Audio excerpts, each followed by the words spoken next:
good evening. I'm back. And this time, ang aking food vlogging is about fish. Okay. Nainisip ko kasi may nag-request sa akin kung pwede, kung marunong daw ako magluto ng fish. So, ang sabi ko, sige, susubukan natin. Tingnan nyo po itsura ko, naka-duster na ako. Nasa bahay ako. Tapos, tingnan nyo ang aking maraming gulay, oh. Kasi nag-harvest po kami. Nag-harvest kami ng mga gulay-gulay. So, bukas, ito yung napa-cabbage. So, bukas magluluto na lang ako ng beef at defrost ko muna yung mga beef. So, anyway, today, meron po akong apat na, papakita ko sa inyo, sandali lang. May apat po akong golden pampano. Okay.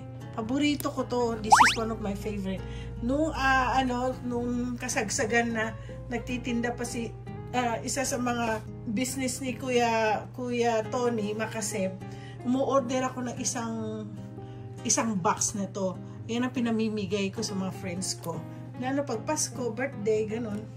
So, itong apat na to, I'm cooking two kinds. Pag napansin nyo, meron akong pots dito. Yung mga pots ko dito, isa lang. Ito kasi hindi gusto kong palitan itong oven ko kasi hindi na to nagwo-work. So, ito na lang, at saka yun, at saka yun. Yun, at saka yan, ang nagwo-work. Pero malilit lang naman yan. So, itong pinaka ano. So, ngayon, dito po ako, magluluto ako ng dalawang klase.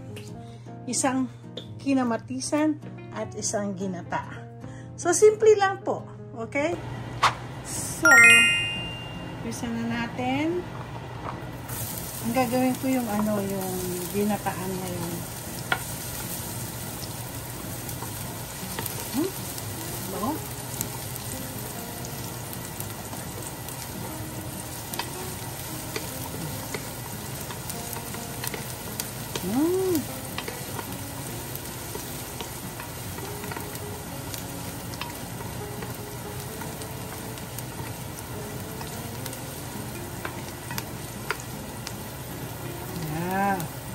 Ito nang ginawa ko kasi ito ng pinaka malaki-laki kong kawali. Meron ako isa. Nakaano nandyan sa wash dito. No? Dishwashing. Mini dishwashing siya. So, yan natin ng sibuyas. Tapos, simple lang po ang luto ko. Kasi madali yung talaga lutuin ang isda. Walang no such thing. In preparation lang ginawa ko. Yun lang. Tsaka paglinis. Imagine, nilinis ko po yung bawat isda. Papakita ko sa inyo. Pag binibili nitong isda na to, imagine, meron. Kailangan ko talagang aalisin. Imagine yan. Bumbuti, marunong po ako. Lagyan natin na ginger. Lagyan tayo ng ginger.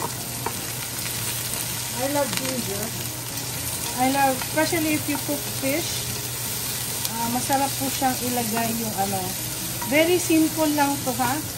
Kaya, dalawang klaseng lulutuin ko. So, in just one vlog, dalawa na magagawa ko. So, ngayon, ilalagay natin yung gata.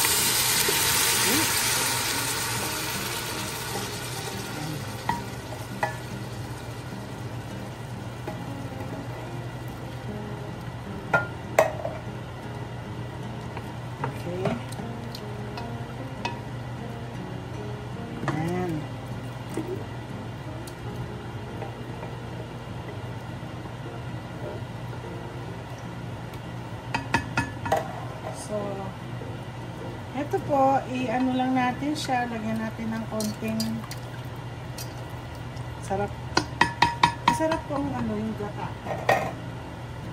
So, lagyan natin konting salt. Ayoko na masyadong salt. Kanina napaalat ko yung isang niluto ko. Sabi ko, ayoko na, konti na talaga. Pero, damihan natin ng pepper. Pepper. Pakuluan natin po siya. No. Ngayon, huhulihin ko kasi isda. Kasi isda, ano yan eh, madali lang kasi lutuin yung isda. So, ayan natin yan. Ayan natin kumulo. So, kumukulo na ang ating gata. Ilalagay ko na ang, madami po ako nabiling sili. Lalagyan po natin ng sili yan. Lagyan natin dyan sili para hindi dumikit yung isda. Ang laki. Ang lalaki naman nito. O yan, ang lalaki oh. Yan. Yan lang po, simple lang. So after that,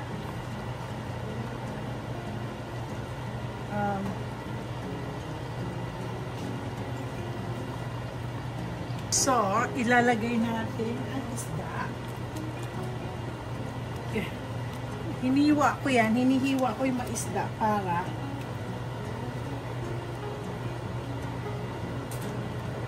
pumasok ang so, ganyan po. Dapat pala, bibili ako ng hindi ko alam kung ang may ganyan siguro salad master.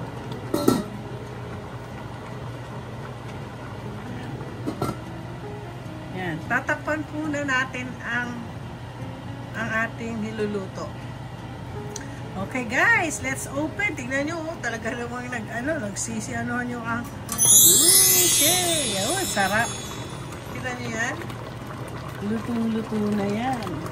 Ngayon, tapos na yung luto ko na yan, anuhin ko, papalitan ko siya, i-move ko siya, para maluto ko naman yung isa. No? Sa tingin ko, gusto ko ng palitan, bumili ng bago. Lalo na ngayon, ako'y nagluluto, so kailangan mag-umpisa na akong mag-invest na naman ng bagong lutuan. Kakainis nga biglang nasira yung maglalagay tayo ng mantika dahil kakamatisan ko yung isang isda. Gusto ko na kung nagugutom ako, pero bawal sa akin kumain ngayon dahil gabi na. So lalagyan na. Bango. Bango. Lalagay ko na lahat. Lalagyan po natin ng ginger. Ako talaga, pagdating sa isda, make sure na merong ginger akong ilalagay. So, ito po, ayan. Ayan ang kamatis. Ang dami, no? Dahil yung kamatis. Ayan natin na salt and pepper. Alam niyo, yung isda, masarap na yan eh. So, alam niyo, salt lang ilalagay nyo. Ang sarap-sarap na. Ayan natin na maraming pepper. Pepper. So, pagkalagyan natin ng pepper na yan, kailangan natin talagang siya. Durog na po ito. Saka natin ilalagay mamaya ang kailangan niya talagang lutong-luto itong isda. Itong kamatis. Yan. So, ito na. Lalagyan ko na ng konting flour para masarap ang lasa. O, diba? Kaya natin. O, yan. Nakaganyan na siya. Para meron na siyang sabaw. O, diba? Ngayon, ilalagay natin ang isda. Tapos, muntik na ako. Ngayon, ilalagay po natin yan. Ito po ang natin. Ilalagay ko po dito kasabay ng pagluto ng isda ang aking okra. Kasi nga, ibang klase luto ko, no? Invento ko lang to. Pero mahilig lang talaga ako kamatisanin ang aking isda. So, gusto ko to, para din, nilaga ako. At the same time, alam niyo, marami po ako nabiling sili. Talagyan natin sili. Yeah. Sarap ko kaya sili. Masarap po. So, tatabunan ko yung isda na yan. Ubusin na natin. Total, mamaya, bukas, ako Ayan. Diyan natin palulutuin na. Buksan natin. Tingnan mo na. Talagang nag-ano na, oh. Ayan. Lutong na po ito. Tatanggalin yung natin kasi, uy, masarap. Tingnan nyo, teka. Tatanggalin ko yung ano. Inamoy ko yung ano, yung sili. Ang sarap-sarap na siya, oh. Ayan. Pasensya na kayo, ha. Ito, sarili ko yung recipe. Wala po akong ano. Kasi alam niyo po, mahilig ako. Ang isda kasi ganito lang yan. Hindi nyo siya kailangan. Uy, lutong-luto na isda. Oh. Ilalagay ko na ng ganyan yung isda. Lalagyan ko ng ganyan. Kunti natin isda. Para maganda-ganda. Kasi di ako magkakain ngayon kasi gabi na. O, gaganyanin ko lang siya. Guys, thank you. Ito na po ang aking pampano na niluto ko sa kamatis. At tinakpan ko ng mga gulay gaya ng sili at ang okra. At ito po yung aking ginataan. So, hindi po ako kakain ngayon kasi gabi na. Siguro bukas ako'y kakain dahil gagugutom na po ako. Ang sarap-sarap po ng aking pagkain ngayon. 2 isda. Sasanong na naman yun. Dadalhin ko sa opisina to. Kakainin namin nila Nap at saka ni Carmela. So 2 klase. Tapos iba naman, bibigay ko naman kay Lucci. Diba? So, salamat, likes and subscribe na po kayo. At meron din po akong gagawin. Gagawa po ako ng buko pie. So, like and subscribe. And always remember, kain na tayo ng isda. Salamat.